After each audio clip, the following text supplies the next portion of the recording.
remember in the past you said you explained to everyone you do take a listing out of your area. And I asked you, oh, how can you come to the store? And you mentioned, oh, you create a Zoom and then the buyer and the seller meeting at the Zoom. And after that, if the buyer still interested, they're gonna go to the business by themselves. Am I correct?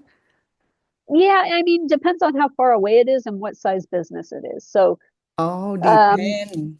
if like I have something that I'm working on that's up north, and it's kind of a multi-million dollar deal.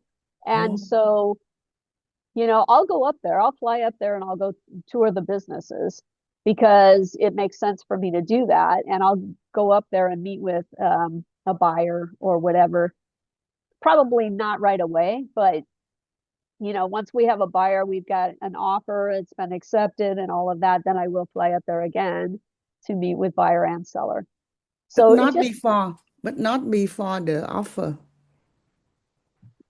I will probably go up there once One. after I get the Listen, listing agreement, yes. but I won't fly up there before I have an engagement agreement. No. Oh, I see. But if the buyer insists to stop by at that location, how you handle it? If they meet What kind of directly, business is it? this is just a restaurant.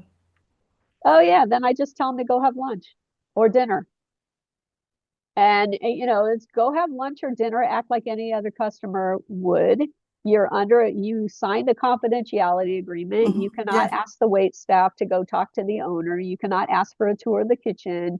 You cannot do anything that a normal customer at the restaurant would not do. So yeah, go have dinner, go have lunch, go see, go observe. That's fine.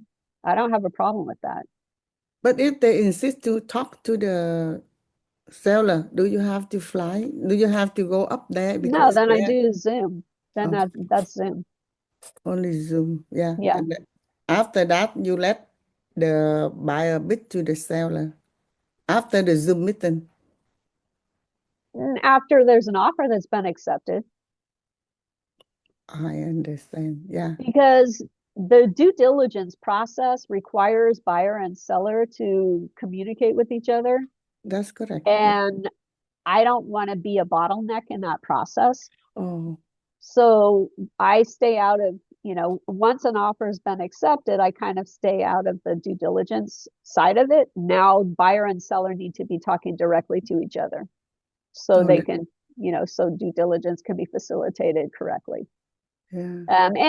And I don't stay completely out of it because obviously I have a data room and am communicating with buyer to make sure that they have all the documents and things that they need, or communicating with seller saying, hey, buyer has requested all these documents. We need to get them uploaded to the data room. So we're still, I'm still involved, but at that point, the buyer is allowed, I do allow them to speak directly with the seller because otherwise it does create a bottleneck.